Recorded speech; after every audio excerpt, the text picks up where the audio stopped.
Yeah.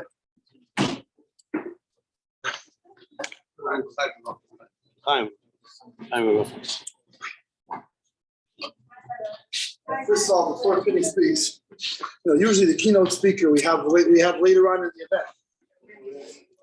Usually the keynote speaker wants to make sure you're later. we have later on in the event, but Baruch Hashem, for good reasons. Pinny had an article today. Just a few hours ago, not a few hours ago. So he's got to catch a bus to New York. So Mazel Tov today.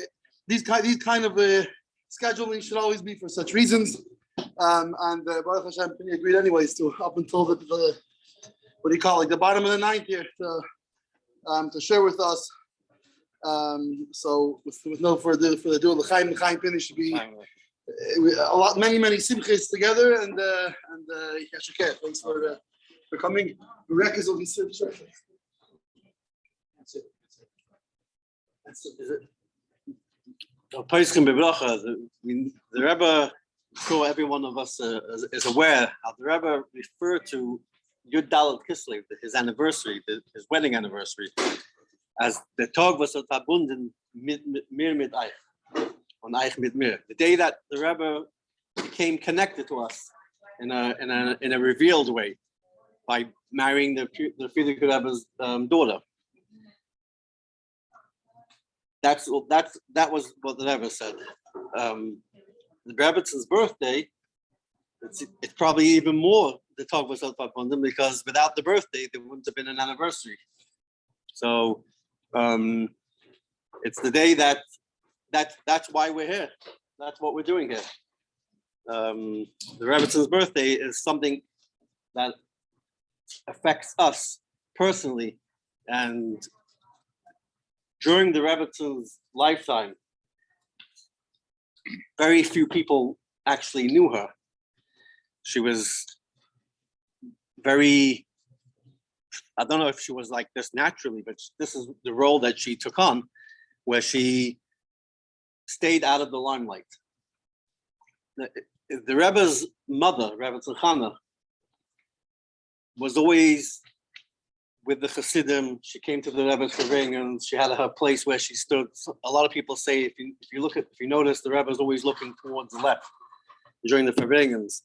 That's the area where his mother would stand when they were down in the downstairs shul, like that first Bible shul that's today connected to the little room and the balcony that was later built after the stroke. And Hasidim used to go to her as well. She used to pray tish, kind of like tish, but people used to visit the Rebbetzin Chaya before the weddings. My parents visited her, and it wasn't unusual. She hosted people, and people came, and they say l'chaim on the Rebbe's birthday for her son. The Rebbetzin, who was also the daughter of the Frierdiker Rebbe, and she was 17, 18 years old when her she was 19 years old when her grandfather, the Rebbe Rashab, passed away. So she was around, and she knew the role, quote unquote, that a Rebbetzin in Lubavitch had, which was not so quiet.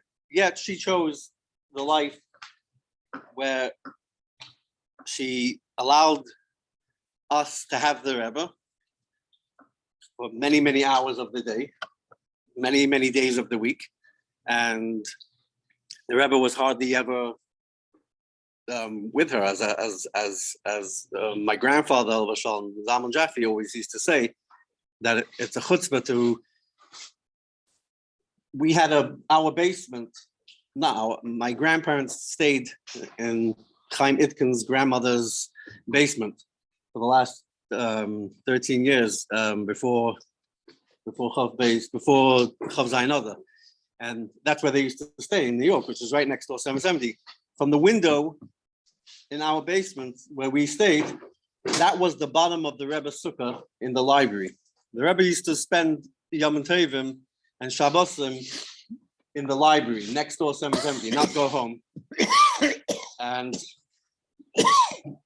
we, after the meal on Sukkot, we wanted to hang out in the basement and then wait till the Rebbe was in the sukkah together with the Rebbetzin, and we would be able to hear what he's talking, because you could hear. Literally, that window was right under the sukkah. Like the floor of the sukkah was on top of the window. We just had to open the window. And my grandfather always used to say he knew what we were up to. And as soon as we found out that the Rebbe and the Rebbetzin were eating the Sudas Yom Tov, my grandparents would send us all out. We weren't even allowed to be there. They would lock us out of the basement, and they made sure that window was closed. And my grandfather always said that the Rebbetzin hardly has time with the Rebbe, and it's a chutzpah for us to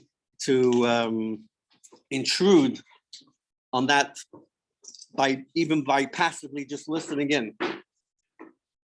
So the Rebbetzin chose, and she wasn't antisocial in any way. As the people who knew her, you could tell she was a very good hostess. She was very social, outgoing,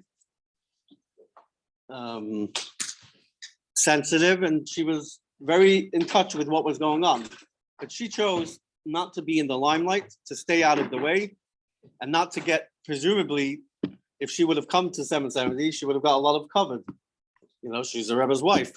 And presumably, I mean, I don't believe she ever told this to anyone, but presumably she didn't want that. She shunned having covered and being in the limelight, and she lived her life relatively simple. There were a few families that the Rebbetzin, for whatever reason, if it was either with the Rebbe's directive or the Rebbe asked her, or she on her own, that she reached out and she invited them, so to speak, into her life. One of those families that had this chus were my grandparents, Zalman and Rosalind Jaffe. And the first time in the later years, once we were coming to the Rebbe with my grandparents, we would also go as kids and then as teenagers. But the first time they went was before my parents got married, which was in 1963, July of 1963. And my grandfather asked the Rebbe permission to invite the Rebbetzin.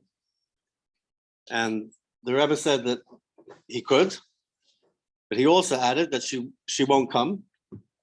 She's not going to come, but it would be a very nice thing to do. And because of that invitation, who's this Mr. Zalman Jaffe, and Mrs. Rosalind Jaffe, this sounds like some characters, and she reached out and arranged that they should come and visit. And my grandparents and my mother and my father, it was before they were married, a few weeks before, they came to the Rebbetzin, and they spent, I don't know how long they spent. They spent time with her, talking, this and that, whatever. The next time, for the next 10 years, my grandfather started coming b'kavius. Till then, he was coming in the summer. He switched it to Shavuos because my oldest brother, Yosef Lew, who Farbrengen Yud Shabbat, he was born a week after Shavuos.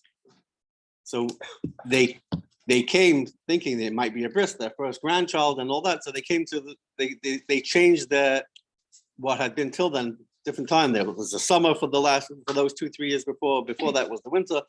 They switched it to come Shavuos, and so from that point, that was 1964.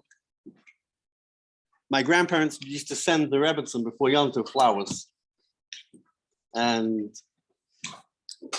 the Rebbe actually once told my grandfather that she knows who you are because you always say it with flowers. Let's say it with flowers is some kind of motto, like a flower 1-800-flowers idea. So it was a motto. You say it with flowers. So the Rebbe actually used that quote. The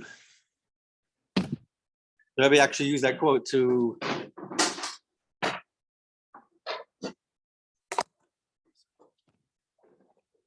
Mashka spilled. It's a sign that we hadn't said enough l'chaim. Right. L'chaim, l'chaim. It's like the pitas, you know. If you leave the stuff in L'chaim. too long, it's about it. And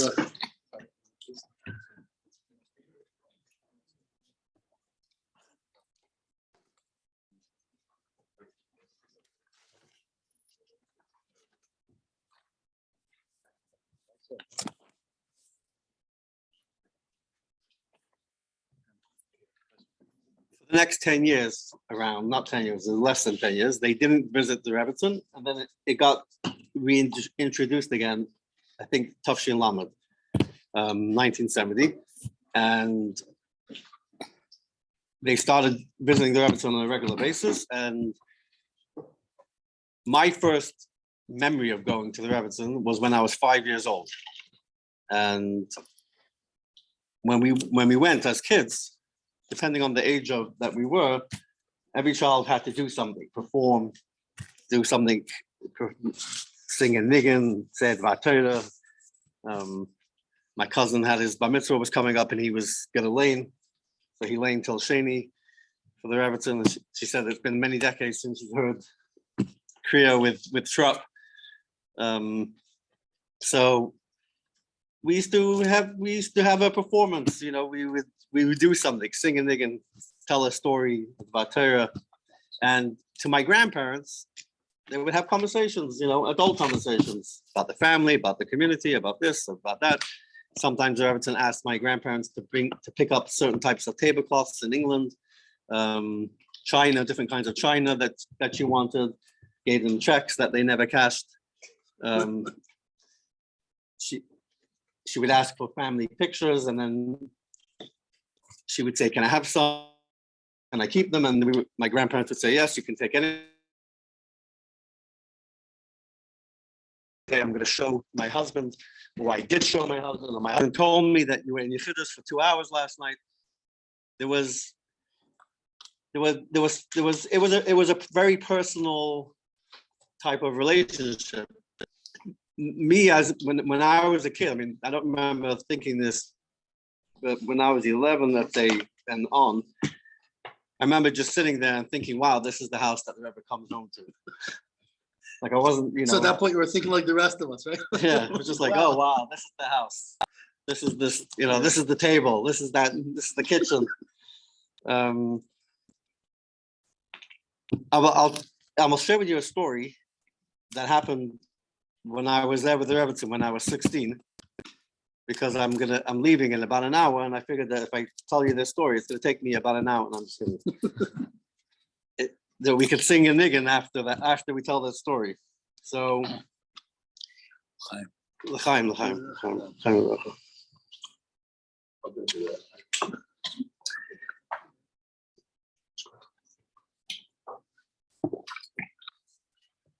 So as I was saying, each of us, when we went, we were encouraged to share something with the Rebbetzin.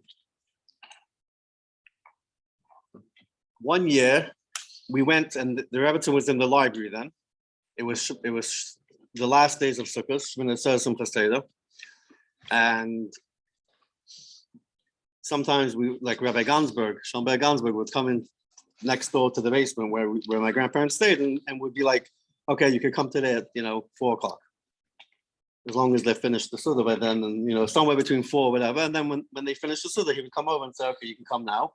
So it was one of those times. It was Shmini Atzeres afternoon. It could have been it was Simchas Torah. It was either Shmini Atzeres or Simchas Torah. It was Tavshim Menvav, and we all went to the Rebbetzin. My grandparents, my father was there as well, Rabbi Lew from London, Shmuel Lew, and several of my siblings. I don't know exactly which one, but I know my brother Mendy was one of them there, as you'll hear in the story. And he's older than me. He's exactly 4 years older than me. His birthday is, we share a birthday, together with Chaim Itkin. Yeah, so he was there, and a few of my siblings and brothers, sisters, and some of my grandparents have two children. One of them is Rabbi Avram Jaffe, who's a Rav in Manchester. So some of his children were there as well. So my cousins, and we were all with the Rebbetzin, and the entire time that we were there, my grandfather, as he tended to do, basically was shoilet on the whole conversation. No one got a word in.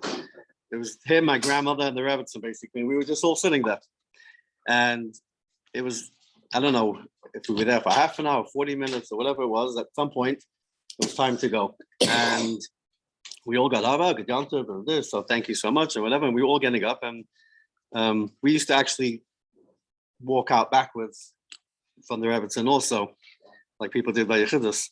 But so we were all getting ready to leave, and my grandfather said, "1 minute, no one said a Dvar Torah, no one shared anything, no one sang a niggin, something." The regular performance wasn't there. Nothing. He suddenly realized that no one had done that. So he went around and he was asking on the spot, you want to share Dvar Torah? No. And no one was going to share anything. And he's like, someone has to share something, or at least a niggin. Let's sing a niggin. So I said, I don't mind singing a niggin if Mendy sings with me. So my grandfather was like, okay, Mendy and Pinchas, they're going to sing a duet.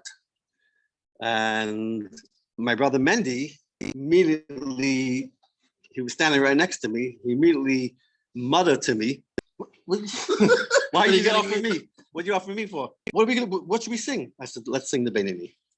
We'll sing the Beinini. He's like, I don't know how it starts. I was like, I'll start it. So, yeah, okay, we're gonna sing the Beinini. So me and my brother Mendy, we sang the niggin of the Beinini.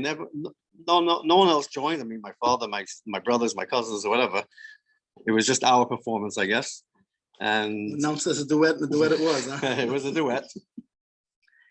And towards the end of the niggin, the Rebbetzin, who was just sitting by the table, we were all standing in front of that table. She was on this side of the table.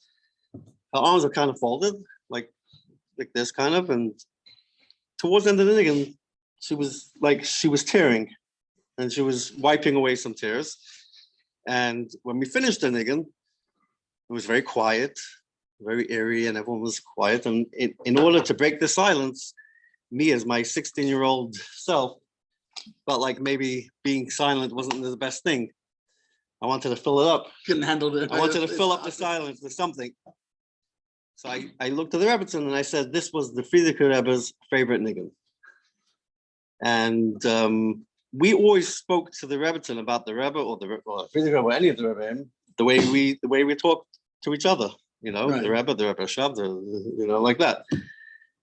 She never ever said anything like that. It was always my husband, if it was the Rebbe. And interestingly, the Rebbe also, I don't think I ever heard the Rebbe saying, I'll tell my Rebbetzin. It was more like, Mr. Schneerson knows, Mr. Schneerson.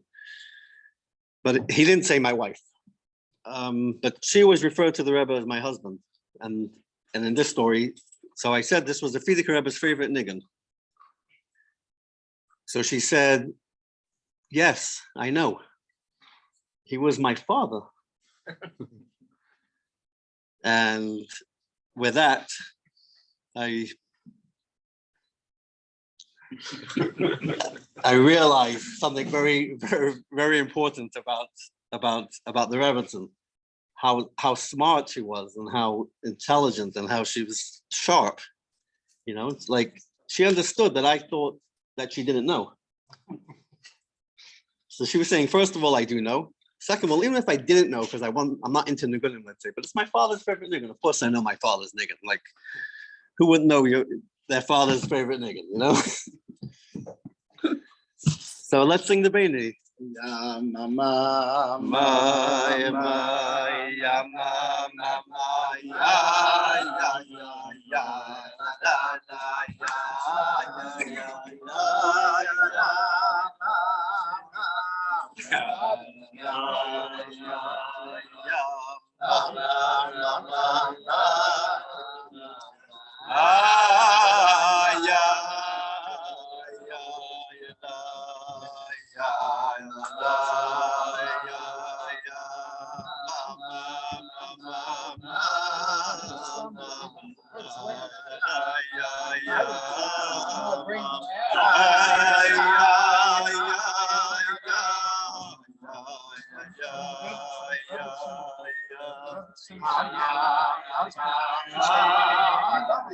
Spoke to me. Always spoken English.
One of the reasons why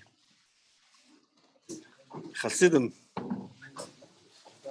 have Farbrengen, one of the reasons, the main reason, is in order to have a Sheva Sachim Gam Yochad, we sit together, Be'achdus, like it says about the Yidden when they came to Har Sinai, Vayichan Shom Yisrael Neged Ahar Lashon Yachid, that Ki'ish Echad V'lei B'echad.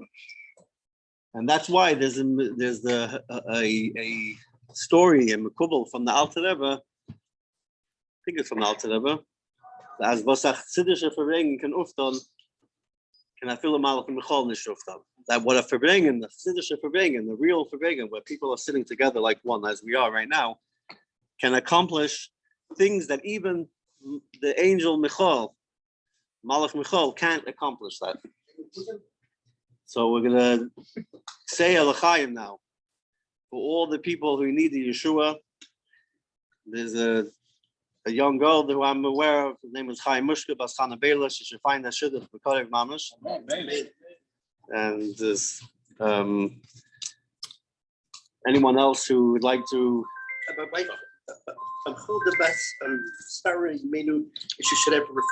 Amen. Amen.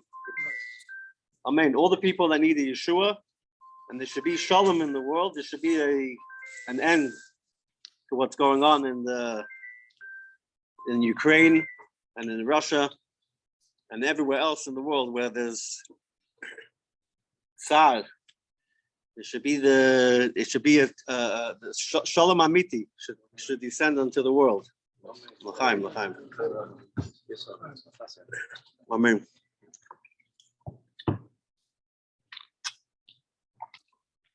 So the last story was from Tafshim Mem Vav. We'll go to Tafshim Mem Zayin. When I was 17, Shmini Atzeres that year was on a Friday night. The first night of Hakafas was Friday night. Mem Zayin, 86, September of 86. And every year by Hakafas, for those who remember being by Hakafas by the Rebbe, there was a very competitive time to get a good place where at least you could see, even if you couldn't hear it, but Hakafas, The bench was on the ground or the Rebbe was on the beam? The Rebbe was on his bima, but he danced also on a raised platform. And what happened was, until that year, every year, Simchas Torah, at least the years that I was around, in the mid Lameds, basically for those 10 years, let's say from Lamed Zion, I wasn't there Lamed Zion, but whatever. That's stuff. People would put up these homemade bleachers that were basically a table, a wooden table. On top of that, one of those two-level benches, with the back. And on top of that, maybe another bench upside down. On top of that, a straight bench. And they would just build up these pyramids, basically. And then there were milk crates also that were utilized. There were metal milk crates back then.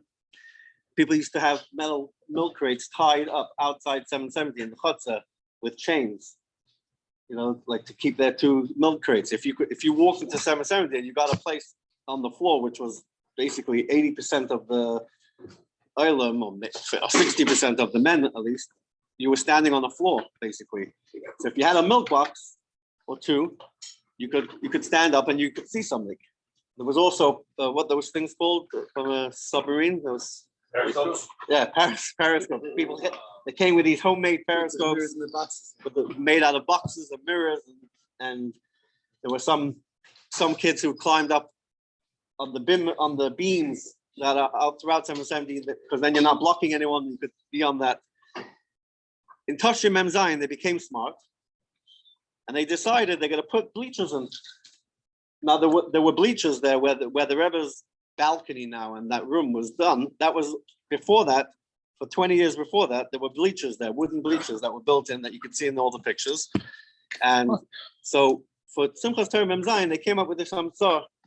We're going to make a seder in Lubavitch, and we're gonna put bleachers. So they hired a company that has these baseball type bleachers.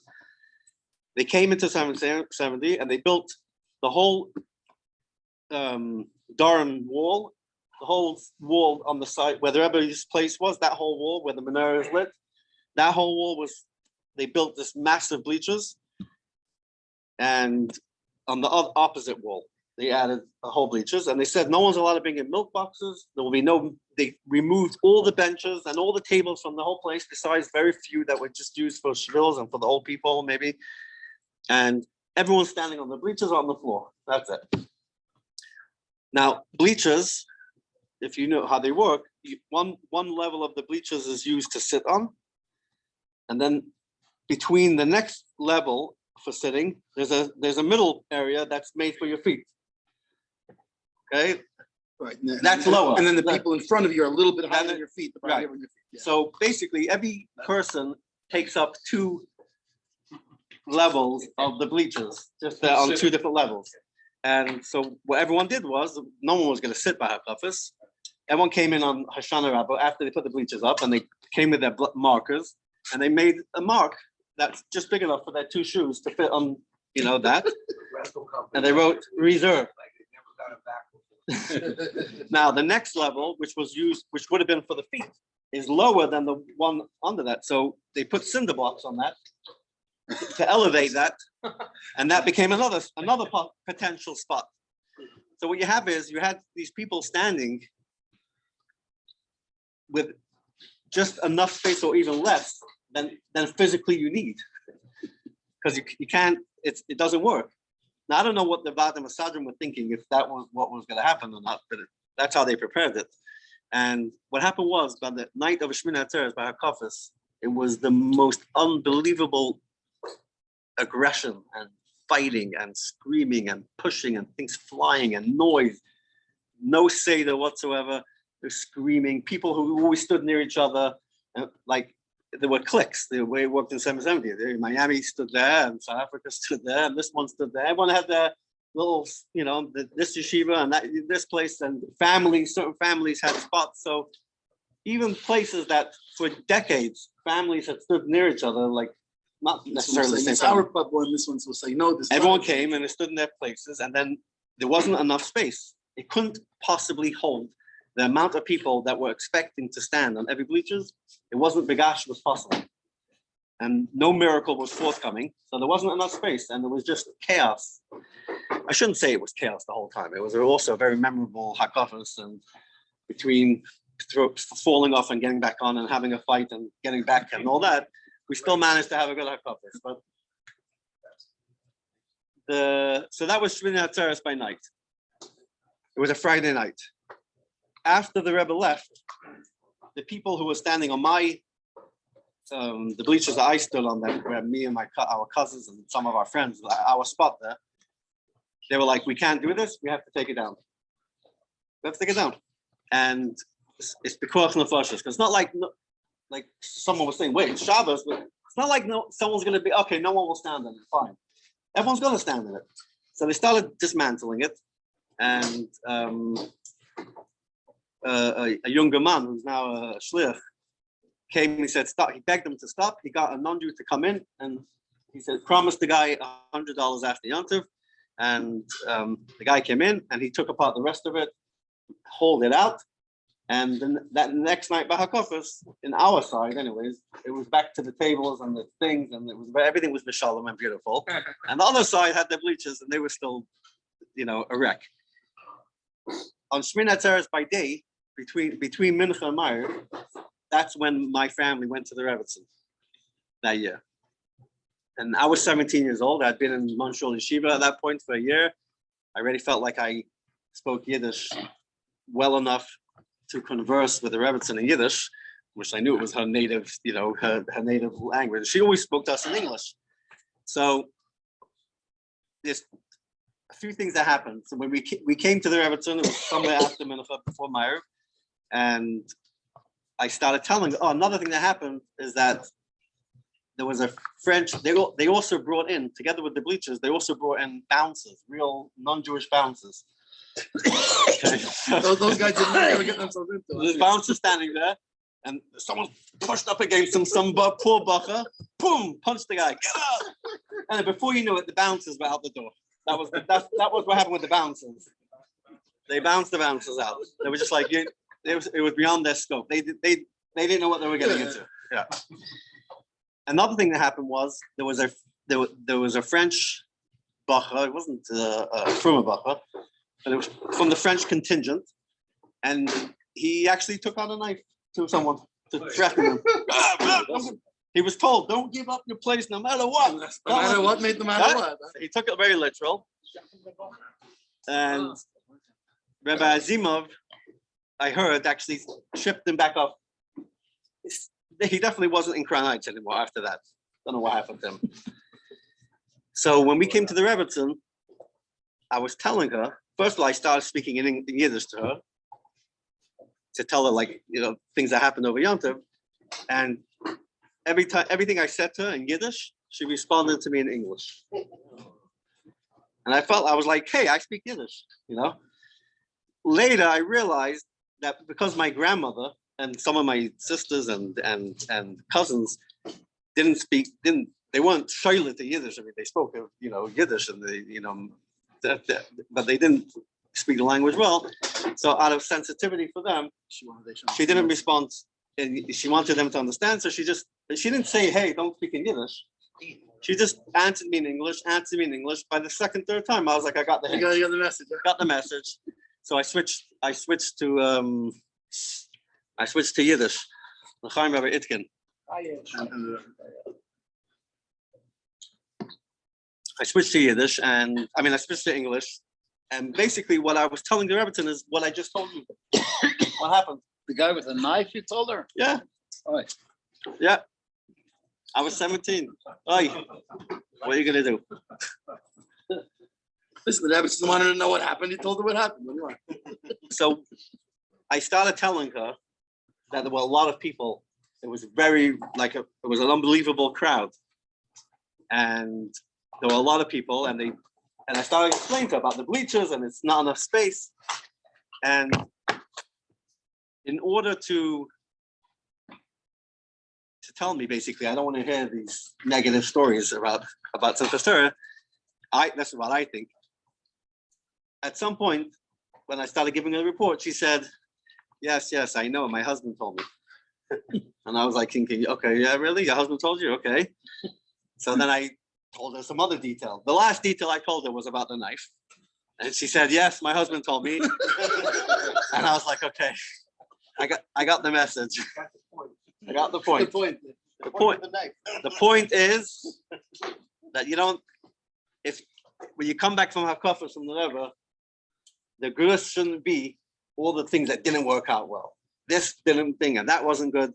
So the part that how big the oilam was and how simcha the Rebbe was, all those, that was beautiful. And she listened and she heard.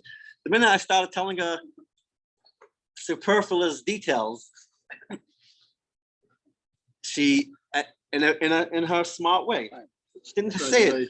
She didn't say it. I understood. I was 17. I understood. She was a smart woman.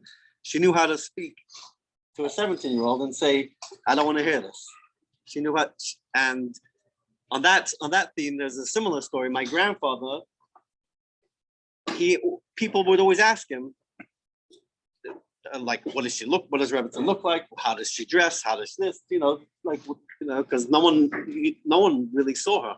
Very few people would actually saw her, and even the few that saw her, very, very few actually interacted with her. Right. So, my grandfather at some point asked the Rebbetzin, "Would it be okay to take a picture? Have a picture of you?"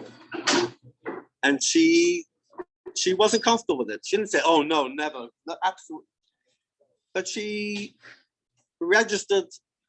She declined in a nice way, and she, postponed it. But my grandfather was not the kind of guy that would relent so easily, and he continued every time he would see the Rebbetzin. We would sometimes go to the Rebbetzin 2 or 3 times in one visit. So this was one particular visit in Tafshin Lamed Daled. When he came, I think it was actually when he came for Yud Shabbat, Tafshin Lamed Hey, he convinced her to agree to take the picture next time he came. Next time. When you come next time, you can bring a camera. She was masking. So it came the next time, which was Shavuos Lamed Hey, and my grandfather walked in with the camera. And he showed it to her. He said, brought the camera, like, she used it. Yeah, she agreed. She didn't have any, she didn't protest. And we had the regular visit. And after the end of the visit, it was time to go.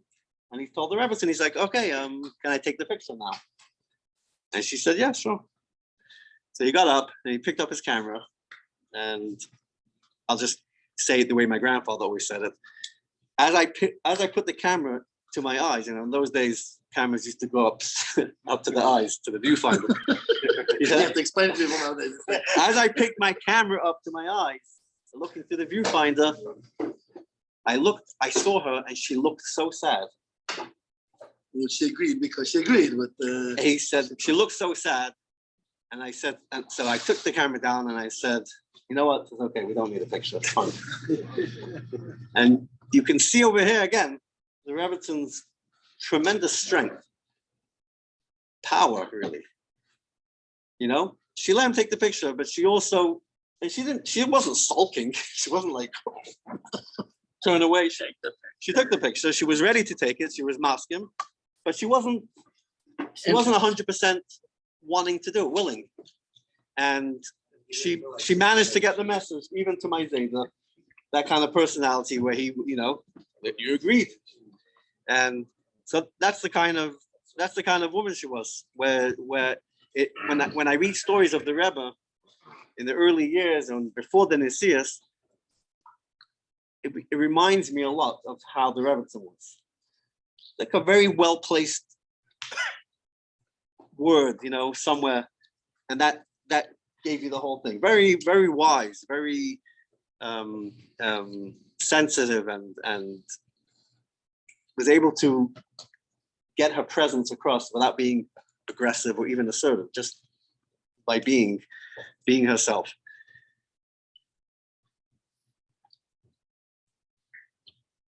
So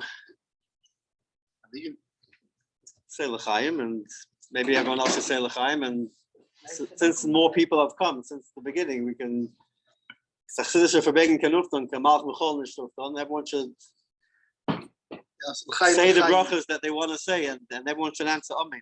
And we want to thank Rabbi Itkin, who sponsored the Farbrengen, as well as the Markel family that sponsored it for our 24th anniversary. Chof Hei Adar, Tavshin Ches, we got married in Yom Petrovsk. So we should Rabbi Itkin should have a Yichsam on the favorites. We should have a Yichsam, and all of us, our families, all Hasidim, and Ichi Glass is also. He's already carrying over to the next Farbrengen. Whoever wants to sponsor the other half of next Farbrengen, feel free. No, not really.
L'chaim.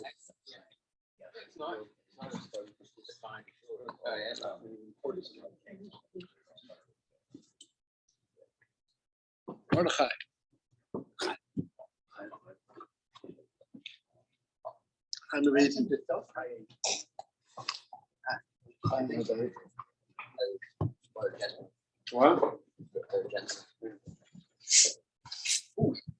When I was 11 years old, my grandparents went to the Rebbe, and they took 5 of their grandchildren with them, me, my sister, who's a year older than me, and 3 of the Jaffe cousins. And it was a very interesting trip, I guess, to the Rebbe, very unique in certain ways. One of the things is not directly about the Rebbetzin, but it's about the Rebbe. But we had Yechidus. It was and went in Yechidus, into Yechidus with my grandparents. It's the only time I was in the Rebbe's room for Yechidus with my grandparents. Always it was with my father or my parents. This one time, for my bar mitzvah, we had Yechidus, but that was in Ganei Natafim, because that was after Yechidus had already stopped. So the only time I was in Yechidus with my grandparents in the Rebbe's room was that time when I was 11 years old. And a few things that were interesting about that particular Yechidus. One of them is that the Rebbe by Yechidus used to sit at the edge of his chair. If you look at the videos and pictures of the Rebbe by davening, he's sitting back in the chair. By the Farbrengens, if you look at them, he's sitting literally at the edge of the chair. Never sat back in the chair like this. No, I shouldn't say never. I'm sure there's the Yedi Dava will tell me that there were some few occasions, this time and that time. But in general, the Rebbe sat at the edge of the chair, and that's how he sat by Yechidus. And when my grandparents opened the door to walk into the Yechidus, and he saw who was coming in, he gave a big smile, said Shalom Aleichem, and he let out a like. He sat back in his chair. That was the first unique thing in that Yechidus. Another thing is that my grandfather, instead of standing in front of the Rebbe's table, which is where everyone used to stand, we all stood there. My grandmother was standing there. He immediately came to the side of the Rebbe's place, and that's where he stood the whole time. And he had hurt his leg, his Achilles heel. He had hurt it some months before, and he was, it was getting better. And the Rebbe asked him in that Yechidus how his foot is doing, and he said yes, it's almost better. It feels good. And the Rebbe was like, he'll be ready for Simchas Torah. So he danced right there in the Yechidus, right at the Rebbe's place to demonstrate that it's working, that he's able to do it. He had this crazy. He had this thing you have to read Rebbe laugh. Yes, And he was obsessed. And not to be at Solas class, we met to give the Rebbe jokes and laugh. He tried to every opportunity to make the Rebbe laugh. Yeah. He was a yid, and he took it on him that the Rebbe shouldn't be surrounded by people, as he said, with gloomy faces. The Rebbe doesn't want to see people with gloomy faces. It's the story that he gave the Rebbe 5 bottles of mashka the first time he came in. It's in the book. No. Comes on, gives the Rebbe 5 bottles of mashka. It says, why 5? He says, that's left me by the duty free. And the Rebbe asked, what should I? The Rebbe said, I don't like vodka. What should I do with it? He said, take a shot every night to wind down before you come home. Take a shot, I guess that's what we do in England. So at any rate, so the Rebbe said, I don't think Mr. Schneerson is going to be too happy. The Rebbe said, I don't like vodka, and I don't like vodka. I don't like it. Yeah. He was a character, and he took it on himself. That whenever the Rebbe came in, goes out, you see on the videos, they sing the Gunim, and the Rebbe even encourages it. He started all of that. When he came to the Rebbe, singing Adaras Farmuna by the Rebbe, they didn't sing any songs. That was considered to be conservative. We're not conservative. Lubavitch we never sang. So no one sang. Never explained. They didn't even sing Hu Elokeinu. Someone asked me. They didn't sing the Gunim by David. Once in a while. Say Lubavitch, so you have to dance by Luchadevi. So, you have to sing. There was never such a minute. No, never. When I was a kid, there was no minute of singing ever. No silver on a Sefer Torah, anything of that nature, not on the talus. The whole thing, just like the decorations, it was a different. So my grandfather came to him. He said, "How come they don't sing here, Hadaras Farmuna?" So he said, "Why, Manchester they do?" So he said, "Yes." So the Rebbe said, "What? Every Shabbos?" He said, "Yes." He said, "Okay, over here, at least for Yom Tov, we should sing it." The Rebbe said, "You should sing it." Then he asked the Rebbe, "Why don't they sing Hu Elokeinu?" He said, "The niggin comes from here.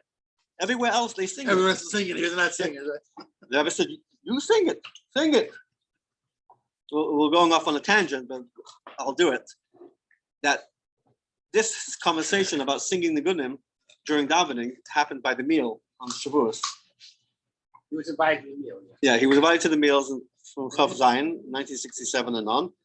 And this was Tafshin Lamed, I think. And he had this conversation with the Rebbe, and the Rebbe said, "You sing it." So the next day he sang it. Now the Seder was, if you sang a niggin in the Rebbe's presence, the the protocol was if the Rebbe did some kind of tenua or something, then you knew that it was okay. Right. Yes. But if he didn't, over. No, nothing. That's it.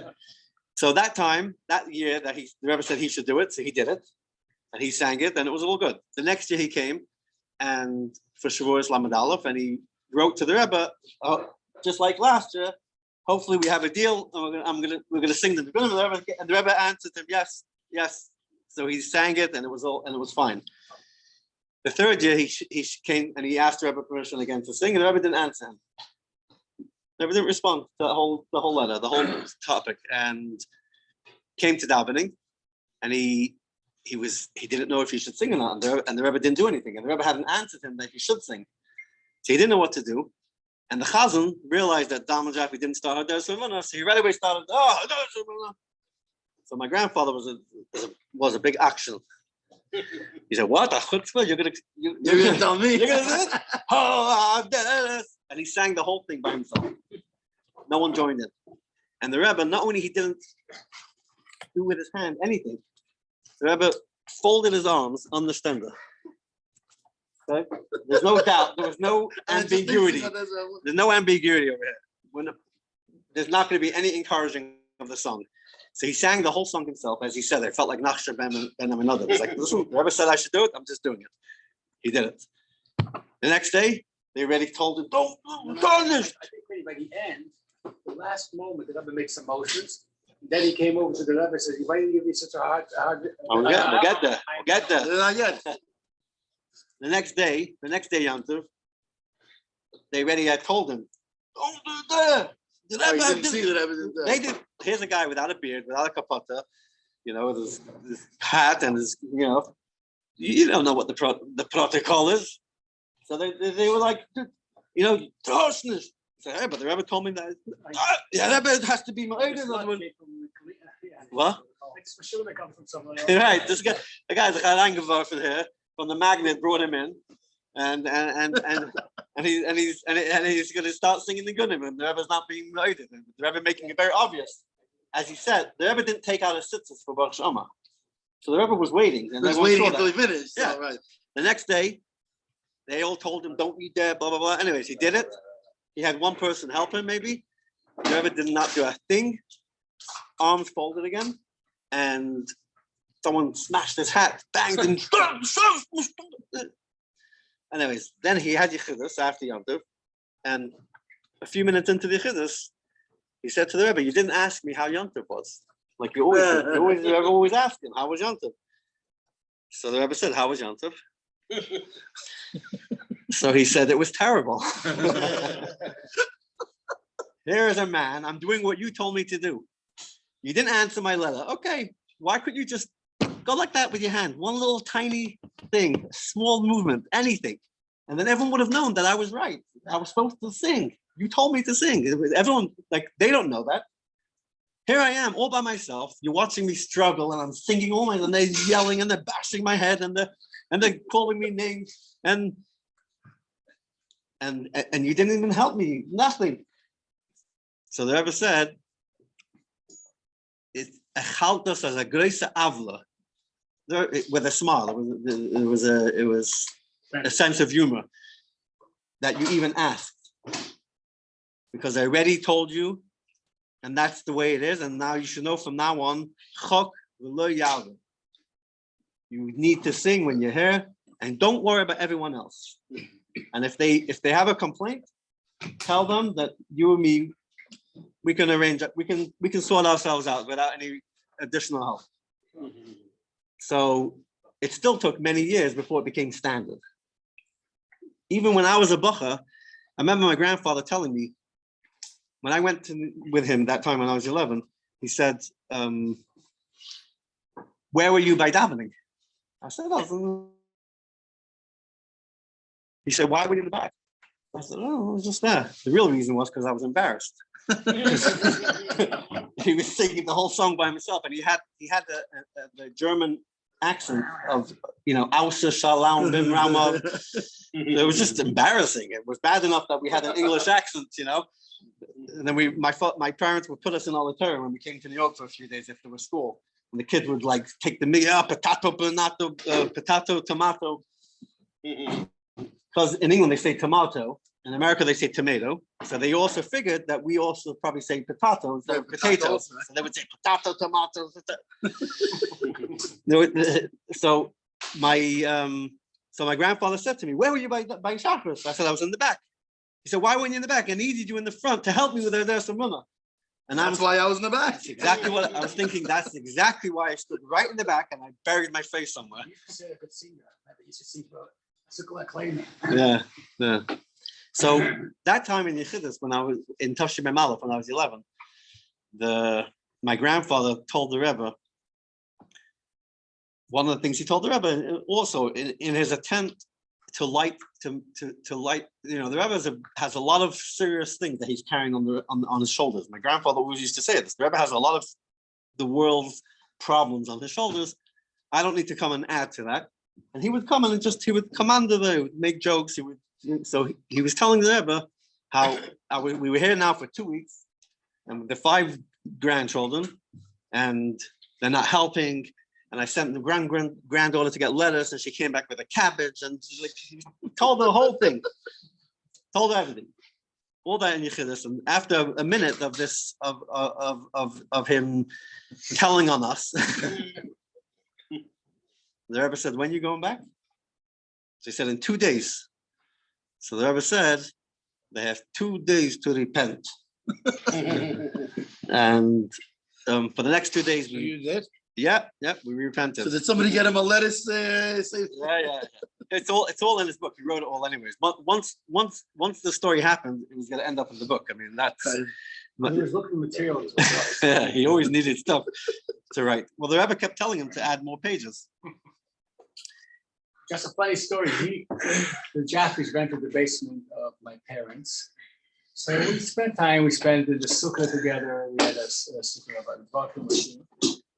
Anyhow, the basement was known that a lot of time when it rains, the drain from the floor floods up and the water comes out, and the basement, a few inches of water could come. And it just happened in one of those days at Sukkot. And my mother was very concerned. She went down with some Jaffe and pails. And so he comes to the Rebbe and tells the Rebbe all stressed, and me and Mrs. Itkin were in the mikveh together. He went and said something strange. The Rebbe burst out laughing. He always used to tell the Rebbe a story about the mikveh, some story. He once came to Yankel's mikveh, and Yankel said, "Oh, I saved the towel for you. It's only a little bit wet." That was one of his stories. He liked me there to the left. So he told the Rebbe that he said, "I woke up in the morning, and I didn't have to go to the mikveh. I got out of bed, and the mikveh was right there. And even Mrs. Itkin came and joined." So during that visit, we also had the chus to visit the Rebbetzin, and each of us got to say about Torah, this and that. I didn't really have much words of Torah to say, but I said I'll sing the Gudim, and that kufa, it was when I learned all the Russian Lubavitch Russian Gudim. Now, I didn't really know the words. I just, whatever I heard,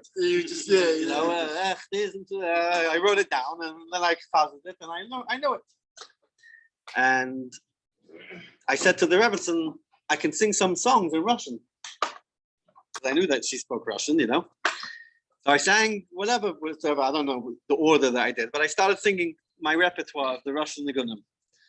Ivad Yemin Yehutoni, Muvag Yemin Yeskalin, Ivad Yemin Yehutoni, Muvag Yemin Yehutoni.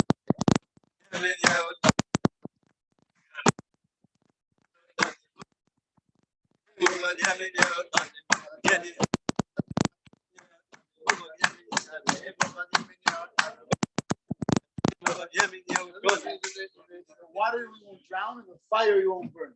This was the Russians in the Constitution. I sang this. No, I rather Mendy did. I sang this niggin. That was one of the Gudim I did sing. But on Erev Shavuos that year was Shabbos. Shavuos was on Sunday night, I think. And so that Shabbos was the Erev Shavuos Farbrengen. It was the Shabbos Dika Farbrengen. That was the day before Israel bombed, and that we discovered later. When they did like the The nuclear yeah. reactor, yeah. So that by that Farbrengen, they sang this niggin, yeah, just without the words, Right. for half an hour, 25 minutes. And I was standing right next to the Rebbe because I was 11 years old, and I knew the words. And I made sure he heard, oh, but yeah, and a few times the Rebbe turned to me and he was clapping to me. So I sang these nigunim for the Rebbetzin. In middle, I said, "Do you understand what they mean?"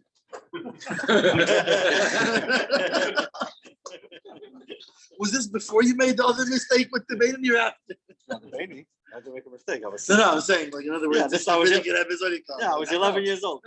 I said, "Do you understand?" Like, because I knew she spoke Russian. Right. Anyone who was Russian then, I would go over to them. I had teachers, I had my friends' parents, and I would ask them, "How do you say one in Russian? How do you say four? How do you say thank you? How do you do what is that song?" Yeah, I was building up my vocabulary. So here was a Russian-speaking person, and she seemed to be enjoying the nigunim.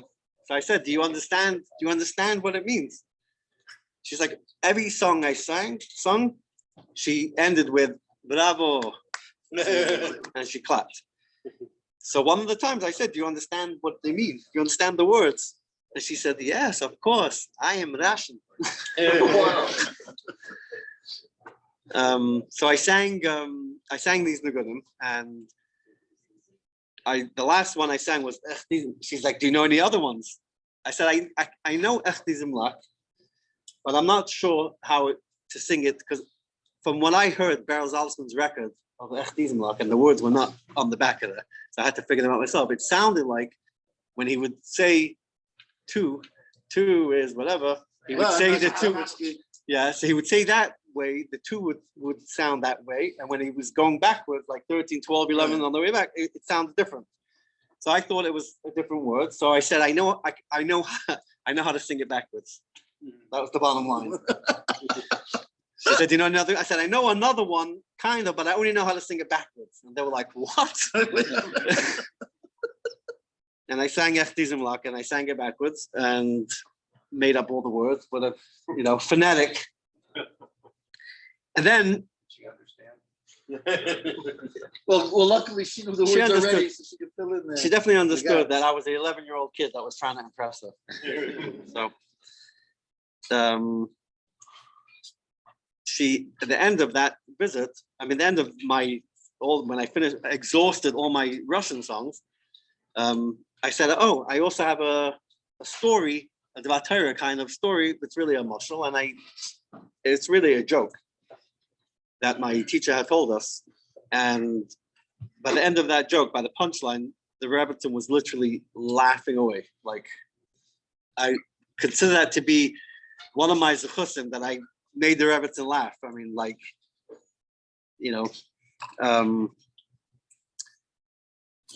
What was the joke? Oh, we're running out of time, and I want to. So funny. I built it up so much that I can't say it anymore. It's going to be, and anticlimactic. What was the joke? There was a Jewish joke based on the parsha. Fine, we'll tell you the joke. I don't even think it's that funny. I think it was more funny because of the words I was using, because I was just repeating verbatim. I had a teacher who was a very good storyteller, a Satmar Chassid, Menachem Mendel Weiss, and he knew how to tell a story and like all the little details, and so I just repeated it the way he said it, and apparently, as I was told later, I was chuckling while I was telling the story. So it was probably the optics, not just so much the joke, but everything together. How this 11-year-old kid was like saying things. Yeah, it wasn't even the delivery. It was the delivery knowing that I was just repeating. But I may have not even understood fully each of the things, how funny they were. They were just, I was repeating what my teacher had said. It's the talking bird. It's right when the parrot says something, it's funny. Yeah.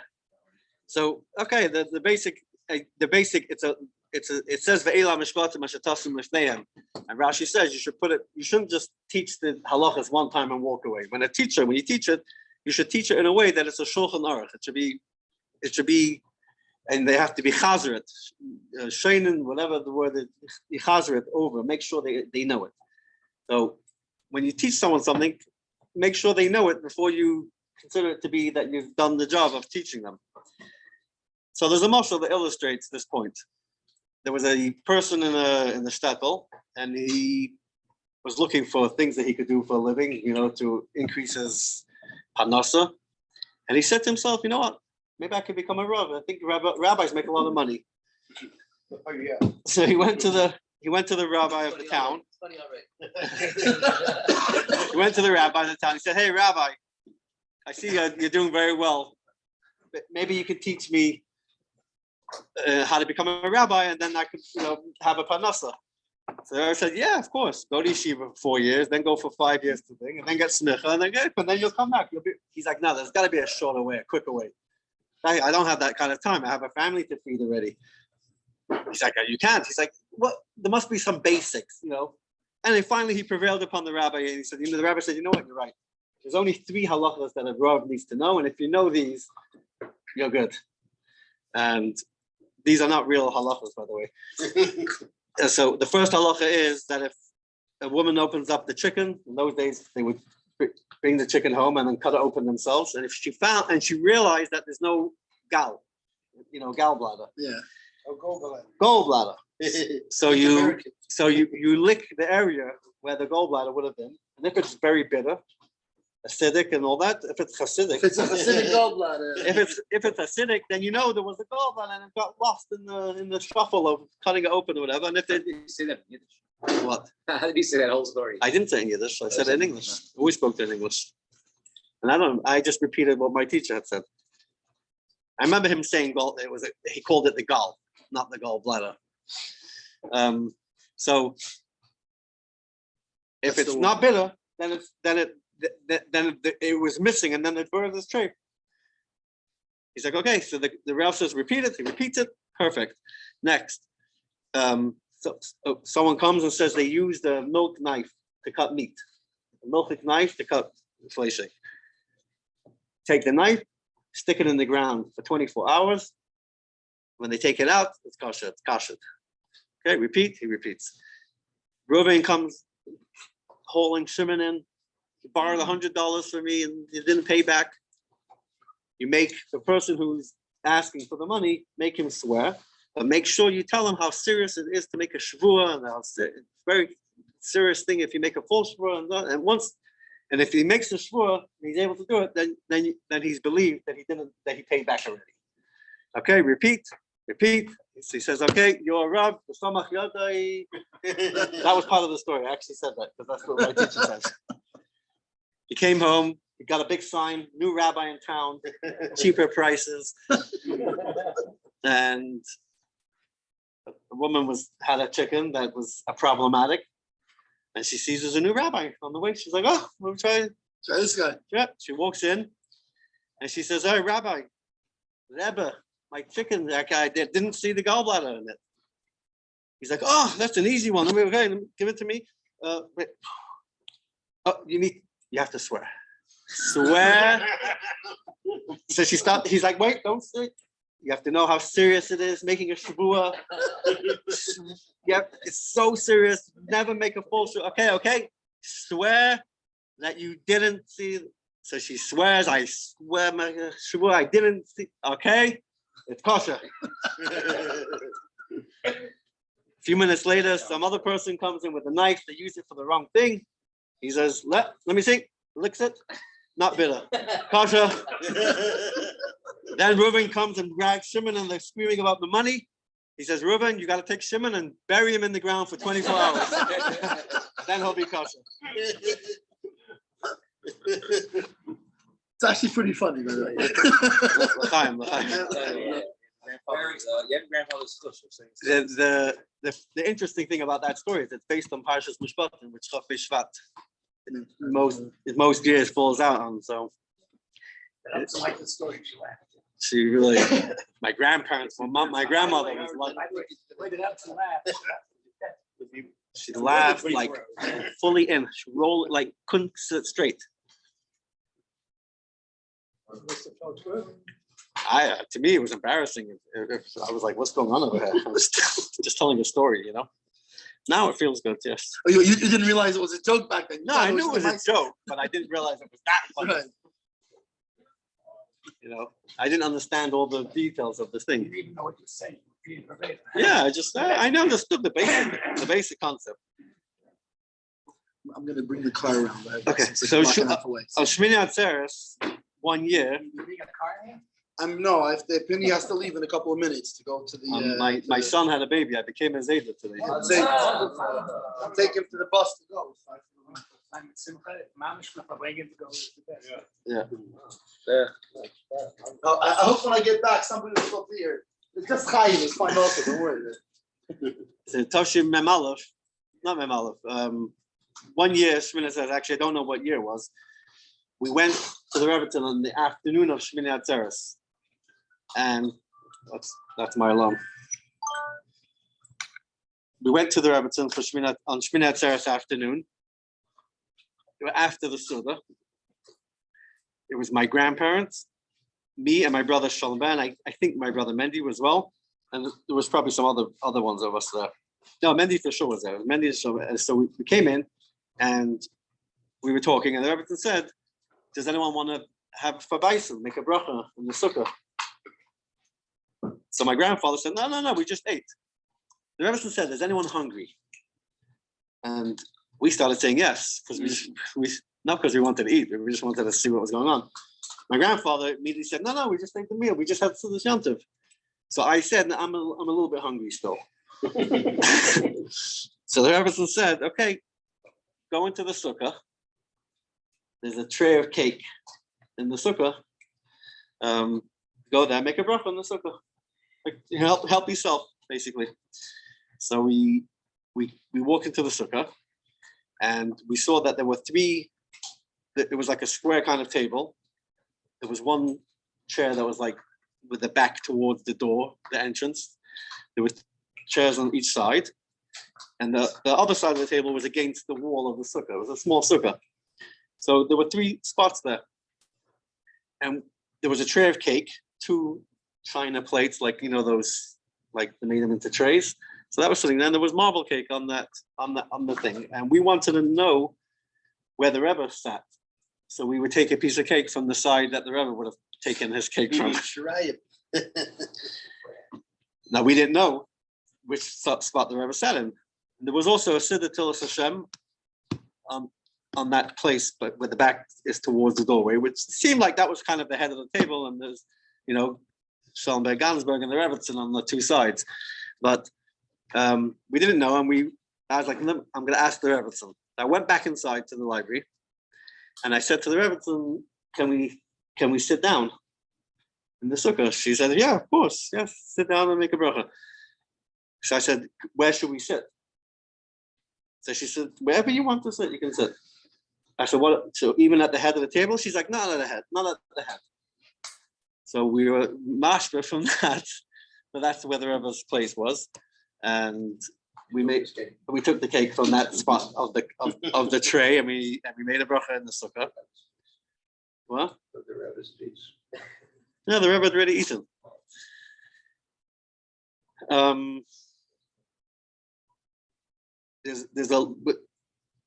I could spend another hour here telling you more stories.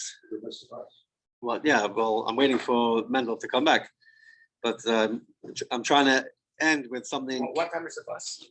12 to 10:30. You better go. Is that, The mega bus. Megabus? Where does it go from? I would go. Where does it go from? Downtown. What? Downtown. Yeah, where's it? Gonna wait for outside. Oh, he's waiting outside? Okay. It's about 15 minutes away. Mendel here? If it was me, I would go as fast as possible. Okay, l'chaim, everyone. Thank you, sir. The day on the person's birthday, the Mazali Goiva. No, but the Rebbetzin Jemiledus. Rebbetzin Jemiledus and Mazala Goiva. Goiveres, I don't know, whatever. Good. So it should be, okay. So we should all be able to benefit because we're connected to the Rebbetzin through our connection to the Rebbe. So l'chaim. And we should meet again at future Hisvadia, so we're here in Pittsburgh. Yeah.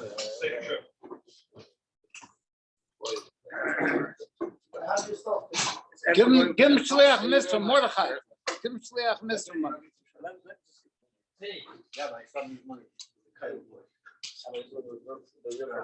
Shikaya. Shikaya.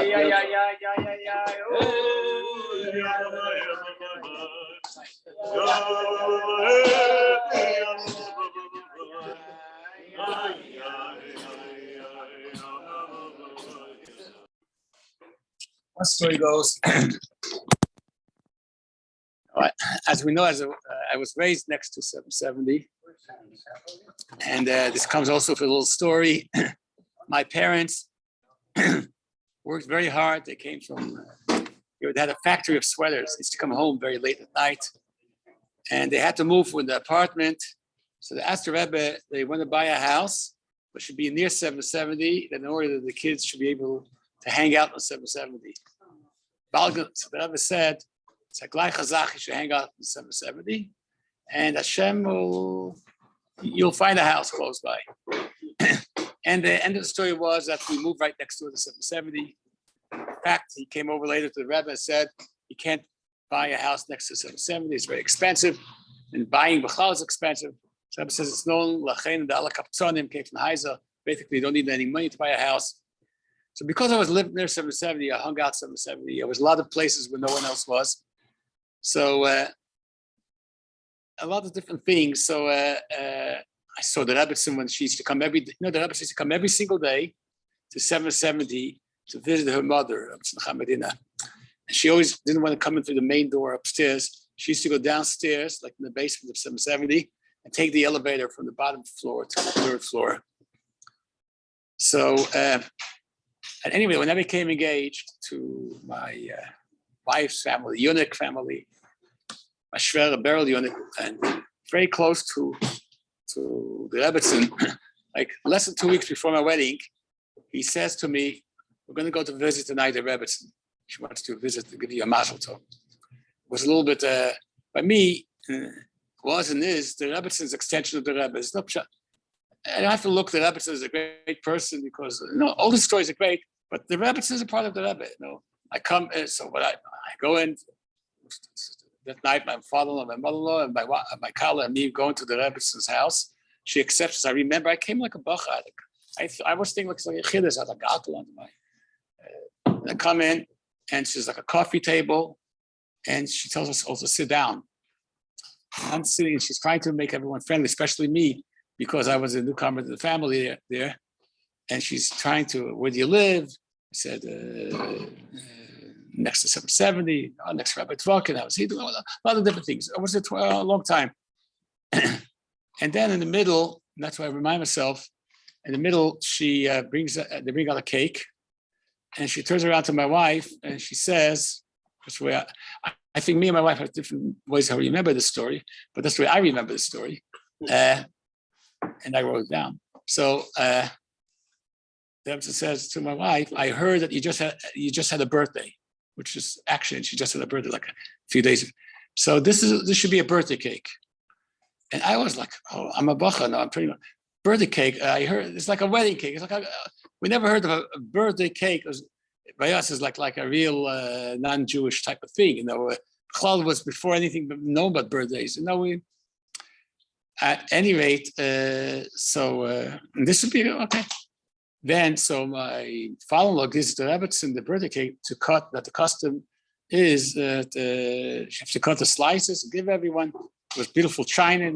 Now I learned later on that a lot of degrees, how they used to set the table when the guest came, which type of china and which type of cups. When there's honorable people, people they have all the honorable stuff they serve there, and first, so she told my father-in-law, you should cut the cake. My father-in-law said, the Rebbetzin, you should cut the cake. So the Rebbetzin turns to my father-in-law and says, then my mother-in-law comes in the middle and says, I'll cut the cake. says the Rebbe said, "No, let him cut the cake because everything he does is perfect." And he actually cut the cake. And every time he cut the cake, I put it on the china. He gave it to the Rebbe, and she should choose whom to give. So I guess she wanted to make me feel comfortable. The first piece, and really have to give the one has the birthday, the first slice. But she looks and she wanted to give the chassan first. She said, "This happened to be a big slice. Mustama the kala is on a diet, so this will go for the chassan." Then she gave. This again was a shock by me. I didn't understand the whole thing. And anyway, it was very, very interesting. And then the cake. There was a whole long, beautiful discussion. Part of the discussion was we speak Yiddish to the children. There's a lot of different things. She said, "Stami, you'll speak Yiddish to your children." And she told us a story when the Jews were refugees. They ran away from Europe to Japan. Everyone spoke a common language. And a lot of other interesting things she spoke about. But I want to say, it's interestingly, right, the Rebbe passed away Chof Hei Adar, 1978, right? Excuse me, 1988. That's about 10 years after I came in Lamed Ches. And on Chof Hei Adar, which is like a month and 3 days, the Rebbe passed away. She passed away Chof Hei Adar. No, and the Rebbe's birthday was Chof Hei Adar. On that day, the Rebbe said the Sikha was in his house. And the Rebbe said the Sikha that we should start celebrating birthdays. And birthdays are very meaningful, very significant. And the Rebbe actually enumerated like 10 different things, which I don't remember then, which we should do in the Yom Haledes. But the Rebbe tied it with the Rebbe's Yom Haledes. So I was trying to put together that the Rebbetzin 10, 13 years before, where he gave us a birthday cake on my wife's birthday. You know, I was thinking, I think it's a special name about birthday connected to the Rebbetzin. This is just one little gedank. I'll tell you one we had before because his father was very close to the Rebbetzin. She was a topic of conversation. She used to like to talk about him to her sister a lot on him and thinking about what is he going to do for Tachlis. So there, and he was very open and honest to the Rebbetzin. He was very he was also like, you can't say everything, but in between, he was very much in between her sister and the Rebbetzin. Even after she moved out, he used to contact them to talk together. So he was very, very close. So one day, he comes into the Rebbetzin, and middle of Farbrengen, he used to come in. The Rebbetzin was in the library, and he says, the Rebbe says, "No, how's the Farbrengen?" He says, "The Farbrengen is very nice." And what's the Rebbe speaking? He says, "The Rebbe spoke with Mashiach, I have Mashiach, I hear Mashiach." So the Rebbe said, because the Rebbe said to her husband, but the Rebbe, Mashiach, he really wants Mashiach. Then Meir Shlomo gets very argumentative. He says, "I understand. You live with Mashiach. Why can't you tell him to come to Gal, to come already?" That's what he said. So the Rebbetzin said, "Meir Shlomo, maybe you go and tell them. You know, maybe you tell him. So he says, "Ich maklene Ingel, he's not going to listen to the Rebbe. How can I say?" Says the Rebbe, "He's going to listen to you. You just say he's going to listen to you." Now, a while later, he, after the Rebbe was the Stalik, he took care of the Rashag, of the brother-in-law. And because of that, he had to stand right near the Rebbe during a kafis, because he was standing and holding the Rashag. He needed a lot of help. So he's standing, and he asked me what to do. He really wanted to go to the Rebbe. And he said L'chaim, and he says, "Rebbe, I have to tell you something which the Rebbetzin told me I should tell you." He musters the courage, and he said, "The Rebbetzin told me I should tell you." And suddenly he starts telling the story that I should tell the Rebbe. His head starts spinning, and he couldn't remember what. Just like a blank, he was so shocked. And the Rebbe says, "Sir L'chaim," starts, and he never had the chance to say it. That's the story. Yeah, he said I can't speak now. His brother said I can't speak now. He's best to say l'chaim and sing it. This buffer is.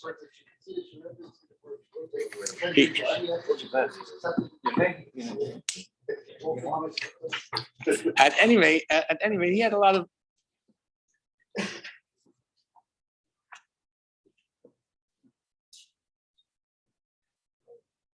was telling me before how Zadie was taking Rebbetzin hand to go out from the back of the library to go to Union Street, but it was very dark. So he went around with a flashlight shining. So the Rebbetzin really wanted to be totally out of the picture, as we say, not to be visible, not to be seen. So the Rebbetzin, used to try always. She came every day to 770. She always went through the basement, as I mentioned before. She used to come to the Rebbe's library for Shabbos, but she didn't want to go out through the front because everyone's standing there.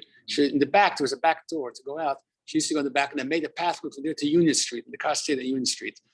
So it was dark the way it went there. But a lot of times she had very tinted dark windows in her car. She said that no one should see inside. She really wanted to stay. I'll tell you another little anecdotal story. I know Chaya was there, so I'm telling you these type of stories. I told them about my bracha before. So I had this chus to be many times Pesach by the Rebbe Seder. It was open to the public, and because I lived near 770, so after the Rebbe came down the first night for the Seder, and there was a whole, by the end, the Rebbe sing Keliato, and for 10 minutes, the Rebbe pours back and forth. By the end of the Seder, they used to sing Keliato, and the Rebbe used to take from his becher, put the Mashiach's Leon Novi's cup, a little bit of wine in his cup, and then back to the big bottle, and then back to his bottle, back and forth a whole bunch of times. And then they used to sing Keliato, and then they used to come to his room. Yes, I remember that happened. Yeah. And then everyone goes home. It's really 1 o'clock at night. But since I live next to 770, I said, I'm going to wait till the Rebbe goes home. And very few people left when the Rebbe goes home. And I see the Rebbe going out from the house, from 770, going down the steps. And I was very happy, I could tell my friends I was there, you weren't there. And what happened was, the Rebbe, instead of turning left going home, he turns right going to Kingston Avenue. And then he turns right on Kingston Avenue. Then turns right on Union Street. And only a few guys are following him, and I am there. And I walk, and I see the Rebbe walking fast, like pacing. In the middle of the block, far away, you could see two people standing there. And two people was Rabbi Gansberg and the Rebbetzin. They made up to meet. And because she was upstairs with the Seder also. And I guess we have to be like a half hour later. And so the Rabbi Gansberg walked out with the Rebbetzin before, and they stood there and waiting. And now when the Rebbetzin met, he left. And now it was a totally different story. This is what I remember. The Rebbetzin was relatively short, and the Rebbe was tall. And now the Rebbe started pacing, walking slowly, not by. The Rebbe always used to have a squawk. And the Rebbe is bending down, listening. But the Rebbe was talking. They were walking together. After a block, we decided we shouldn't walk anymore behind them. You don't need us for 8 to 7 anymore. This is like a story after the Seder, the first night. Yeah, I just remember that. I remember other little things. It's random things coming to my mind. I'm not like Rabbi Lew has all these many, many stories. Actually, my wife, after she got married, she also went in a few times to the Rebbe with her father on Friday night, because I was here. Yeah. So I remember I delivered orders from Lipska a few times. She go to the back, and so she gave me money, like a quarter. I remember a lot of money for a tip. I didn't want to take it. But then she said to me, "Gates of Polak, okay for ice cream." You know what Polak is? Polak used to be like a little ice cream, which they sell custard ice cream. Like he used to make up himself, and People from Poland? His name is Polak. I know. Know there's Polak cookies. He was related to that. Polak, like the ale cookies, honey cookies. At any rate, the most important thing, the way I look on it, is by us, we have to have discussion with the Rebbe. Netto means totally given over to the way the Rebbe will have nachas. Not the Rebbe have to say, Yamei, do this, or thank you very much. We have to be the given overness, the connection to the Rebbe, and the Rebbe wasn't that she wanted to be openly, she owned public. Actually, when I was there by that audience, by the Rebbe, my father was begging, I guess he was asked that the Sheikh Abba wants to make a convention and they wanted the Rebbetzin should be the guest of honor. So they asked him to ask the Rebbetzin that she should be the guest of honor. And I was there when they asked, and she didn't want to, she was smiling. But I remember her whole idea was, and this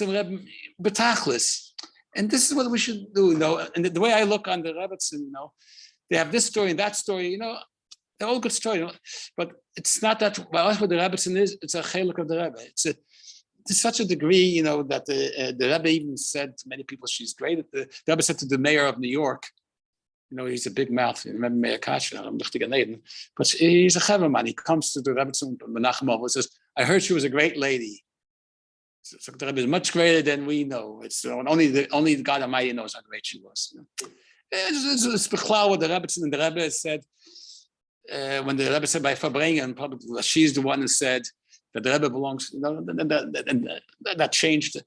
It's basically to understand that we should think of our discussion of the Rebbe when it comes to a day of Chof Hei Adar is not only because it's a big schos and the Rebbe is a great teacher and so darf sein nicht stock in sich, no, sein im ganzen übergegeben.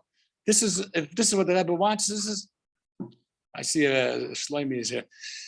Shlomi's Bobby, Rebbetzin Posner, Rebbetzin Chaya Posner. Before I'm talking to, I think she passed away, Memches, no? Before she used, when she used to come to the king, excuse me, to the Rebbe, she used to call him the Melech. She used to call him the Melech. In other, I remember said yesterday, the Rebbe says he's going to do this. It says, "What's the Melech sagt?" What does it mean? The Melech it means the Übergegebenkeit. It's the Rebbe is a Talmud Chacham. The Rebbe could do mafsim. The Rebbe is a great organizer, saves the world. The Rebbe knows science. That's great. That's good. What is the Rebbe? It's a chelik kamim amam. It's a chelik from Atzmus. And the Rebbe is. Tzaddik, we don't even know what the Rebbe is. It's like the Etzem and the Neshama. L'chaim v'levracha. And the day of Chof Hei Shvat, it's a day we have to think of our skashus. Not that we should learn Chassidus, but know that that's a mekusha be'etzem ad bli dai. It reminds me of another little story. I'll let you go. I'll let myself go. Another brother-in-law came in, Chastera, to the Rebbetzin Chaya Mushka's house, and said, "What did the Rebbe say?" And he, I guess, knew a little bit more. He says the Rebbe said, "Everyone say l'chaim and bottoms up. To turn over all the cups, bottoms up." She silently went around in the room, not noticing, turned over every cup in the room upside down.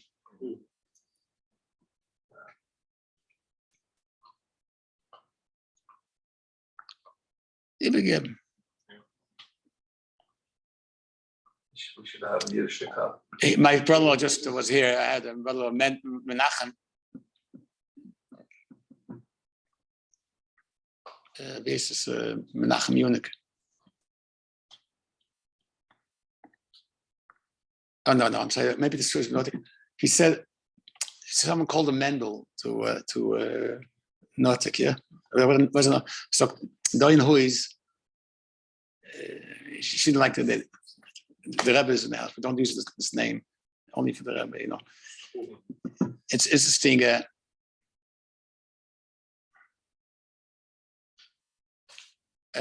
Mendel Notik tells a story, it's interesting. And it was Erev Sukkot, Erev Pesach. He worked very, very hard to prepare for and here the Rebbe comes in, who was in the house. And she says, he helped. No, it was about Chesed. Chesed was Chesed. The Boichikol, he helped a lot in the house. About Chesed helps them. It was Toshalam, actually. I just read this in the book there. So the Rebbe says, the Rebbe said, Boichikol sounds as Einikol. So from that time on, he used to call him Rabbi Halberstam. But Rebbetzin never called him again for any other name except Rabbi Halberstam. Anyhow, should be good, and it should be should. Shkeich for all those who arranged it for Farbrengen. And we have to make sure that what Metal said, that no one should be here when he comes back to be fulfilled. The Rebbe always very much medayik, but by the end of every Farbrengen, he used to say, all those who need to make a bach achrena should make a bach achrena, and those who want to help clear up the table may do so. There's janitors coming through. Yeah. Yeah. Shkeich Chaim and You don't have to clear it. we don't. I want to just say it says in Svarim. Unless you want to have a discuss it. It says in Svarim, if you come to Farbrengen and the day of someone's yahrzeit or any special day, it's like writing a personal opinion. Farbrengen on Chof Hei Adar, it's a special connection. It's a very big deal.